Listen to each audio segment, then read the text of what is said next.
এর আগেও বিরিয়ানি রান্না করেছি, তবে আজকে সম্পূর্ণ একটু অন্যরকমভাবে রান্না করব।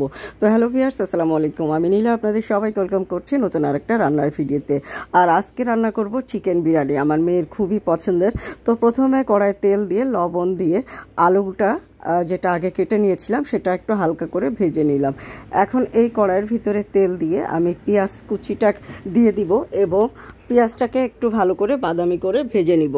পেঁয়াজ বাদামি করে ভেজে নিয়ে অর্ধেকটা উঠিয়ে রাখবো এবং অর্ধেকটার ভিতরে কয়েকটা কাঁচামরিচ এবং 1.5 চামচ চিনি দিয়ে আমি এটা একটু মাখিয়ে রাখবো। আর এখন দিয়ে দিচ্ছি তেজপাতা, 2টা আস্ত গোটা গরম মশলা, এই যে ইলাচ, লবঙ্গ, দারচিনি সব গোটা মশলাই দিয়ে দিলাম। দিয়ে দিচ্ছি আদা বাটা, রসুন বাটা, জিরা গুঁড়া, ধনিয়া গুঁড়া, লবণ দিয়ে আমি মশলাটাকে একটু ভালো করে কষিয়ে নিব সামান্য একটু পানি দিয়ে। এবং মশলার এই পানিটা দেওয়ার পরে আমি একে একে মশলাগুলো অ্যাড করব।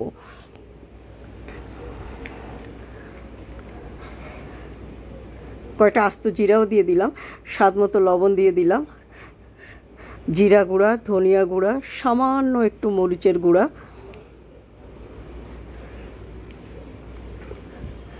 দিয়ে আমি মশলাটাকে ভালো করে কষিয়ে নিব।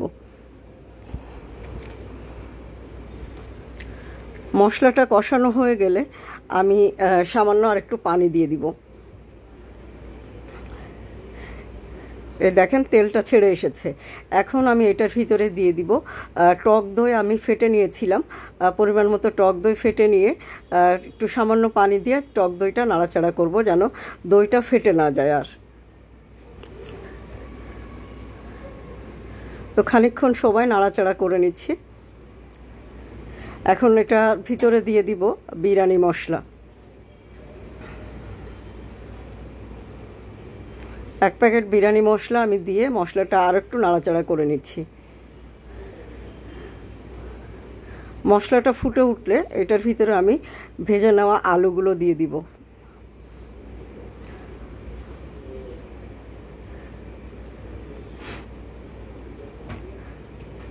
ঝোলটা একটু গাঢ় হয়ে আসলে কেটে নেওয়া মুরগিটা দিয়ে দিব এবং এটাতে আর কোনো পানি অ্যাড করব না। মুরগি দিয়ে যে পানি বের হবে এটাতেই মুরগিটা এবং আলুটা সিদ্ধ হয়ে আসবে। তো ভালো করে নাড়াচাড়া করে একটু ওয়েট করব ঝোলটা একটু গাঢ় হয়ে আসা পর্যন্ত।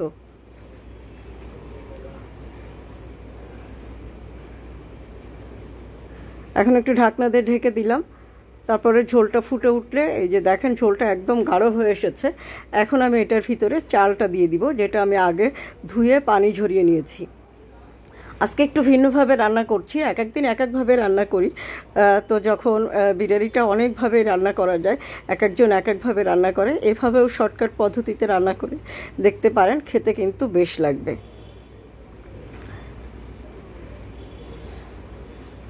চালটা দিয়ে দিব, দিয়ে আমি একটু পানি গরম করে নিয়েছি, পরিমাণ মতো পানি দিয়ে দিব গুঁড়া দুধ এবং 1 চামচ চিনি।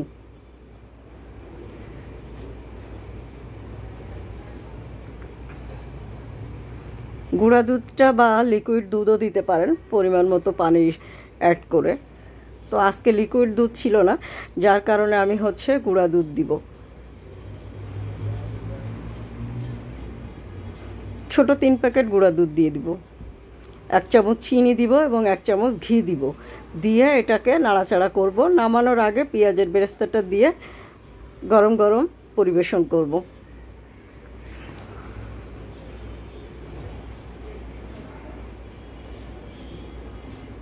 ঘিটা দিয়ে দিলে মানে পুরো ঘিয়ের স্মেলটা পুরো ভাত এবং মাংসের সাথে মিশে যাবে।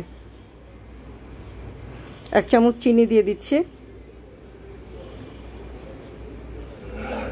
এই যে 1 চামচ ঘি দিয়ে দিব।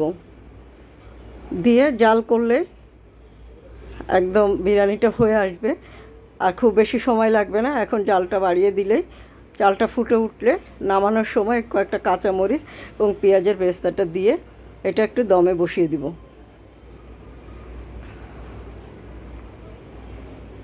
তো হয়ে গেল চিকেন বিরিয়ানি। এখন আবার আরেকটু ঘি দিয়ে দিচ্ছি, দিয়ে এটাকে একটু ঢাকনা দিয়ে ঢেকে দিব। খেতে কিন্তু অসম্ভব স্বাদ হয়েছিল। এভাবে রান্না করে খেয়ে দেখবেন। যাদের বাচ্চারা বিরিয়ানি পছন্দ করে তারা কিন্তু খুবই খুবই খুবই পছন্দ করবে। এক কথায় অসাধারণ হবে খেতে। তো হয়ে গেল বিরিয়ানি। পানিটা সামান্য একটু বেশি হয়েছিল, যার জন্য একটু মাখো মাখো হয়েছে, বাট স্বাদে ছিল অসাধারণ। আমার পানির মাপটা একটু মিস্টেক হয়েছিল, আর হয়তো সামান্য একটু পানি কম নিলে একদম ঝরঝরা হতো। তো এরকম করে রান্না করে দেখবেন, খেতে কিন্তু বেশ লাগবে, খুবই খুবই পছন্দ করবে। আর আমার বাচ্চার তো খুবই পছন্দের বিরিয়ানি। আর পরিবেশন করেছিলাম এই যে সালাদ দিয়ে, বিরিয়ানিটা সেই কালার এসেছিল। চিকেন বিরিয়ানি, আলু আর সব মশলাগুলো একদম প্রপারভাবে হয়েছিল, এবং মাংসের ভিতরেও কিন্তু একদম মশলা টশলা একদম প্রপারভাবে গিয়েছিল। তো কারা কারা এভাবে রান্না করেন একটু জানাবেন, আর যারা কখনো এভাবে রান্না করেনি একবার হলেও ট্রাই করবেন। এখন আমি আমার মেয়েকে খেতে দিব, ওর খুব পছন্দের বিরিয়ানি। ও 3বার বিরিয়ানি দিলে 3বারই খেতে পারে। আর ওর জন্য বিরিয়ানি রান্না করলে একটু বেশি করে রান্না করতে হয়, যাতে ও সময় নিয়ে মানে 2 দিন ধরে খেতে পারে। তো আজকের ভিডিওটা এই পর্যন্ত। আপনারা সবাই ভালো থাকবেন, সুস্থ থাকবেন, আমার পেজের সাথে থাকবেন।